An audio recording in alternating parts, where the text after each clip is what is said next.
मणिपुर के दंगे की वजह क्या है, क्यों जल रहा है, ये सब जानेंगे हम। मणिपुर दो ग्रुप में बटा हुआ है। एक मैतेई समुदाय, बहुसंख्यक है, सबसे ज्यादा आबादी है। दूसरा है राज्य के कुकी और नागा शेड्यूल्ड ट्राइब। तो मैतेई समुदाय जो बहुसंख्यक है वो चाहता है कि शेड्यूल्ड ट्राइब में उसको दर्जा मिल जाए। हाई कोर्ट ने इसको लेकर आदेश जारी किया, जबकि शेड्यूल्ड ट्राइब में जो शामिल हैं नागा और कुकी समुदाय के लोग, उन लोगों ने इसका विरोध किया। उनका कहना है कि ऐसा नहीं होना चाहिए। तो वह ये कि बहुसंख्यक मैतेई समुदाय को एसटी का दर्जा देने के कदम के खिलाफ जो शेड्यूल्ड ट्राइब के लोग हैं, नगा और कुकी समुदाय के लोग, उन सब ने एक मार्च निकाला और उसी के दौरान झड़प हुई और जिसके बाद नतीजा ये है कि सैकड़ों घरों, चर्च, मंदिर, वाहनों को तोड़ डाला गया, आग लगा दी गई, वहाँ लोग मारे गए हैं, बहुत सारे लोग। इंटरनेट सस्पेंड है, सेना और आरएएफ की तैनाती की गई है वहाँ पर। सेना को पूरी खुली छूट दे दी गई है, आरएएफ को, कि अगर कोई उपद्रवी है तो उसको देखते ही गोली मार दी जाए। ठीक है, अब इस चीज़ को समझते हैं तो उसको समझने के लिए आपको मैप भी देखना पड़ेगा। मैप पे चलते हैं, देखते हैं। तो ये अपना प्यारा भारत है और भारत के तमाम राज्य ये देख रहे हैं। और इधर है नॉर्थ ईस्ट का हिस्सा, यानी पूर्वोत्तर भारत, ये वाला पूरा हिस्सा। और ये है मणिपुर जो रेड कलर में ब्लिंक हो रहा है। और मणिपुर के पड़ोसी नागालैंड है, असम है और ये मिजोरम है। अगर दूसरे राज्यों की भी बात करेंगे तो यहाँ अरुणाचल प्रदेश हो गया, इधर त्रिपुरा हो गया, ये मेघालय है और इधर हो गया सिक्किम। ठीक है, और ये जो मणिपुर है उस अगर हम कहें पूछेंगे, सवाल ये होगा कि किस देश से सीमा लगती है, तो वो है ये म्यांमार इधर। ओके, तो मणिपुर के अभी चीफ मिनिस्टर हैं एन बीरेन सिंह। हालत ये है कि वो ट्राइबल एरिया में जा नहीं सकते हैं। उन्होंने जाने की कोशिश की, भयानक आगजनी हुई, फायरिंग हुई बहुत बुरी तरीके से। यहाँ पर गवर्नर हैं अनुसुईया उइके, राजधानी इम्फाल है। अब इस चीज़ को समझने के लिए आपको ना थोड़ा हिस्टोरिकल बैकग्राउंड को भी जानना पड़ेगा। मणिपुर एक साम्राज्य था, राजा थे वहाँ, और उस पर अंग्रेजों ने 1891 में 1891 में कंट्रोल कर लिया। युद्ध हुआ, उसके बाद कंट्रोल कर लिया। और भारत की आज़ादी के बाद ये स्वतंत्र प्रिंसली स्टेट के रूप में हो गया। जैसे भारत में बहुत सारे राज्य रजवाड़े थे, उन सबको भारत की आज़ादी के साथ ही आज़ादी दे दी गई थी और उनके पास विकल्प था कि वो या तो स्वतंत्र एक देश बन जाएं, या वो भारत के साथ मिल जाएं, या पाकिस्तान के साथ मिल जाएं। तो 1949 में मणिपुर का भारत संघ में विलय हो गया और मणिपुर को 1956 से 1972 तक केंद्र शासित प्रदेश के रूप में रखा गया। और फिर 1972 में उसको स्टेट का दर्जा मिला, राज्य का दर्जा मिला। अब क्या हुआ, राज्य बनने के बाद ही सारा मामला शुरू हुआ है। राज्य बनने के बाद मणिपुर को संविधान के अनुच्छेद 371C के तहत जो हिल डिस्ट्रिक्ट्स हैं, यानी जो पहाड़ी एरिया हैं, इधर के अगर मैं मैप के थ्रू आपको दिखाऊं तो जितने भी ग्रीन एरिया दिख रहे हैं वो सब हैं हिल डिस्ट्रिक्ट, यानी पहाड़ हैं। और ये जो येलो कलर में लगभग दिख रहा होगा कुछ, वो कौन सी जगह है, वो है घाटी, पहाड़ों से घिरी हुई घाटी। ठीक है, तो जो पहाड़ पे जो समुदाय रह रहा है उन सबको संविधान के अनुच्छेद 371C के तहत एक प्रोटेक्शन मिला। और संविधान का अनुच्छेद 371C जो है, और उसके तहत ये हुआ कि पहाड़ी जिलों में गैर आदिवासी या गैर शेड्यूल्ड ट्राइब के लोग वो ज़मीन नहीं खरीद सकते।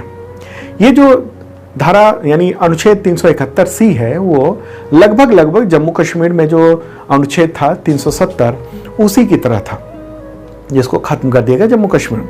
ठीक है, तो पहाड़ी एरिया जो है ना मणिपुर का लगभग 90% इलाका है और यहीं पर इंडिजिनस ट्राइबल रहते हैं और 34 मान्यता प्राप्त जनजातियां हैं वहाँ पर, ट्राइब्स हैं, जिनको मोटे तौर पर एनी कुकीज ट्राइब और एनी नागा ट्राइब के रूप में वर्गीकृत किया गया, क्लासिफाइड किया गया। और इसकी आबादी, राज्य की आबादी इसके 50% से कम ही है, मतलब 90% इलाके में 50% से कम ही लोग रहते हैं।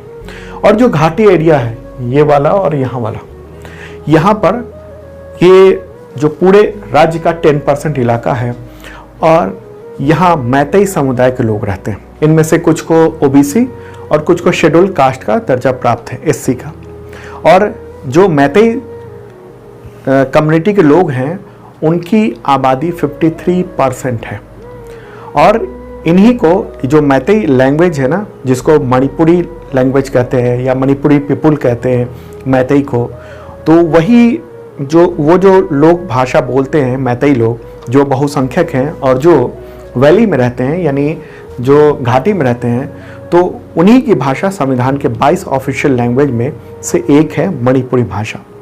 ठीक है, तो अगर आप एथनिकली देखते हैं इस चीज़ को तो घाटी में हिंदू हैं। यहाँ इस घाटी में जो मैतेई समुदाय के लोग हैं वो ज़्यादातर हिंदू हैं। और जो पहाड़ पर जो इलाके में जो समुदाय रहता है, जो 90% इलाका है, वहाँ पर वो लोग क्रिश्चियनिटी में विश्वास रखते हैं। ज़्यादातर लोग की बात कर रहा हूँ मैं। और जो स्पेशल अधिकार मिले हुए हैं संविधान के तहत 371C जो अनुच्छेद है उसके तहत, उसमें ये है कि पहाड़ के लोग जो है ना वो घाटी में आ सकते हैं, यानी वैली में आकर रह सकते हैं, ज़मीन खरीद सकते हैं।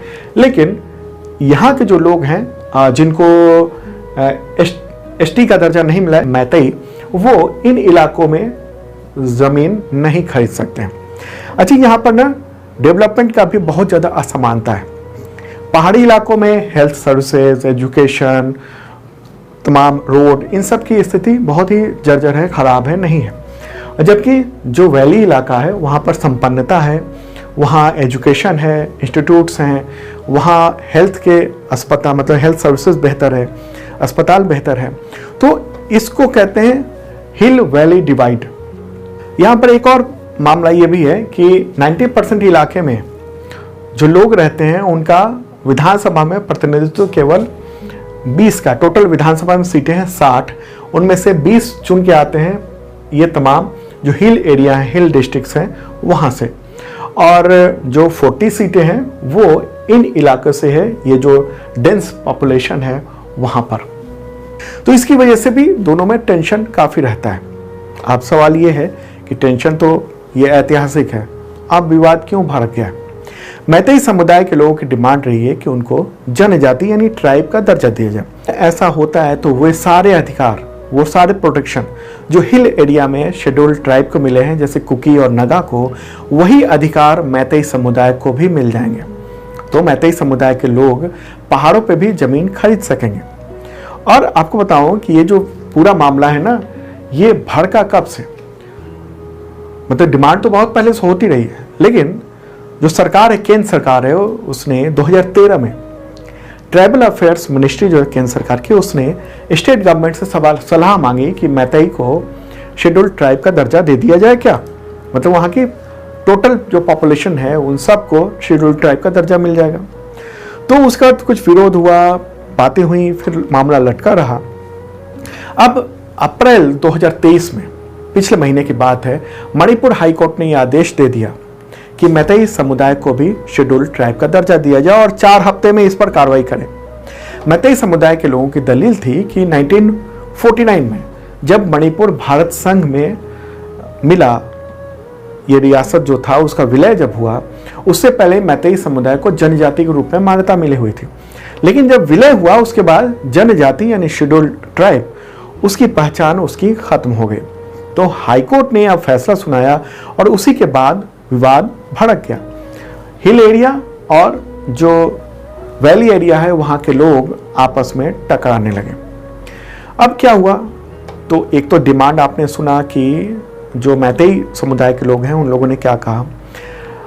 तो कुकी और नगा का क्या कहना है? कुकी और नगा का कहना है कि मैतेई पहले से डेवलप्ड है, उनके पास डेवलपमेंट है और मैतेई को शेड्यूल ट्राइब का दर्जा नहीं दिया जाना चाहिए। ठीक है, अब सवाल होता है कि अचानक से ये दंगा क्यों भड़का अभी? दरअसल हुआ ये कि हाई कोर्ट का जो फैसला आया तो सरकार के इस कदम के विरोध में ट्राइबल स्टूडेंट यूनियन ने, जो कि नगा और कुकी समुदाय के लोग थे, उन लोगों ने बहुत बड़े पैमाने पर विशाल रैली निकाली और इसी दौरान मैतेई और ट्राइबल कम्युनिटी के बीच में दंगा हो गया। और ये दंगा इतना भयानक हो गया है कि वहाँ पर केंद्र सरकार को अनुच्छेद 355 लागू करना पड़ा है।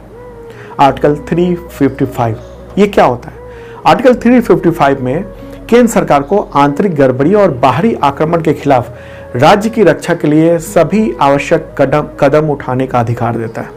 मतलब कि वहाँ स्टेट गवर्नमेंट तो है, लेकिन अब वो उसका पावर वहाँ पर बहुत ही सीमित कर दिया गया। ज़्यादातर अधिकार केंद्र सरकार के पास अभी आ गए हैं ये अनुच्छेद 355 लागू करते ही। यानी केंद्र सरकार ने ये मान लिया है कि वहाँ की जो स्टेट गवर्नमेंट है उससे लॉ एंड ऑर्डर संभाल नहीं रहा है, और अब लॉ एंड ऑर्डर का काम केंद्र सरकार ने अपने हाथ में ले लिया है।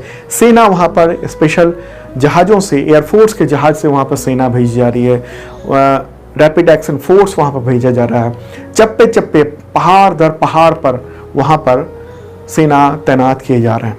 वहाँ के जो पहाड़ी इलाके हैं वो लगभग जल चुके हैं बड़े पैमाने पर। तो इतनी सारी बातें सुनने के बाद और विजुअल देखने के बाद आपको समझ में तो आ ही गया होगा कि मणिपुर में क्यों ये दंगा भड़का और मणिपुर क्यों जल रहा है।